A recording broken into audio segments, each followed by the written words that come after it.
سلام دوستای عزیز. اگه شما هم به دنیای فارکس علاقه دارید، حتما این سال براتون پیش اومده که واقعا میشه توی فارکس درآمد داشت. اگه بشه چقدر زمان میبره؟ خب امروز میخوام بهتون نشون بدم که چطوری میتونید توی 30 روز از فارکس درآمد داشته باشید.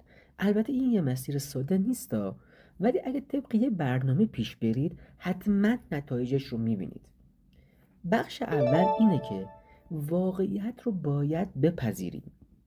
اول از همه بگیم شفاف باشیم با هم دیگه. فارکس بازی شانسی نیست.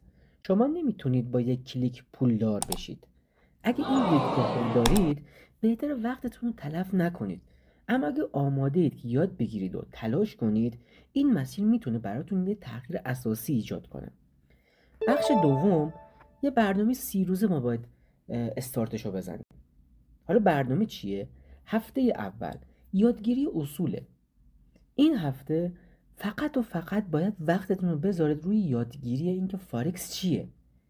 یه سرچ ساده داخل یوتیوب، داخل آپارات بزنید، براتون کاملا مفهومش عادی و خیلی راحت میتونید متوجه بشید که فارکس چیه. اصطلاحاتی مثل پیپ، لوریج، مارجین، اینا رو باید متوجه بشید. بیس ابتدایی فارکسه. یه حساب دمو باز کنید و با محیطش آشنا بشید. اینو یادتون باشه که اگه اصول رو بلد نباشید توی فارکس، زودتر از اون چیزی که فکر کنید شکست میخورید. هفته دوم تمرین با حساب دموه. حالا وقتشه که دستتون رو گرم کنید. هر روز حداقل 1 ساعت وقت بذارید و با حساب دمو ترید کنید. استراتژی‌های ساده رو امتحان کنید. یه سرچ خیلی ساده داخل آپارات، یوتیوب، داخل گوگل بزنید، استراتژی های ساده فارکس میاد دستتون و با چندین بار دیدن این کلیپ ها و تست کردن اونها در محیط متا تریدر میتونید خیلی ساده و ابتدایی با بازار و فارکس آشنا بشید. نتایجتون رو تحلیل کنید، بفهمید کجا اشتباه کردید. هدف اینه که توی هفته اشتباه کنید، ازشون درس بگیرید، چون هنوز پول واقعی وسط نیست. هفته سوم طراحی استراتژی شخصیه. این قسمت مهمترین بخش داستانه. یه استراتژی برای خودتون پیدا کنید که باش راحتید. مثلا میتونید از استراتژی مثل پرایس اکشن یا میانگین متحرک استفاده کنید.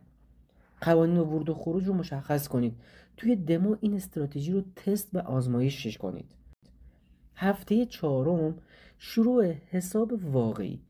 اگه توی 3 هفته گذشته خوب تمرین کرده باشین، حالا آماده این با یه حساب واقعی شروع کنید. با مبلغ کم، مثلا $100 شروع کنید. به هیچ وجه طمع نکنید. سعی کنید فقط روزی 1 یا 2 تا معامله باز بکنید. مدیریت سرمایه رو رعایت کنید. مثلا بیش از 1 تا 2% سرمایه‌تون رو توی معامله ریسک نکنید. اما نتیجه گیری این مطلب چیه؟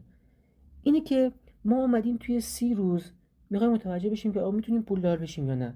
احتمال اینکه نباشه، ولی اگه این برنامه رو درست پیش ببرید، میتونید یک درآمد کوچیک و قابل قبول بسازید. از همه مهمتر، مهارت‌های لازم برای رشد بیشتر رو یاد گرفتید. اگه از این ویدیو خوشتون اومد و میخواید مطالب بیشتری یاد بگیرید، حتما کانال ما رو سابسکرایب کنید. نظرتون رو برای من بنویسید. یادتون نره که موفقیت توی فارکس یه ماراتونه، نه یه دوی سرعت. پس باید صبور باشید و قدم به قدم جلو برید. منتظر ویدیوهای بعدی ما باشید.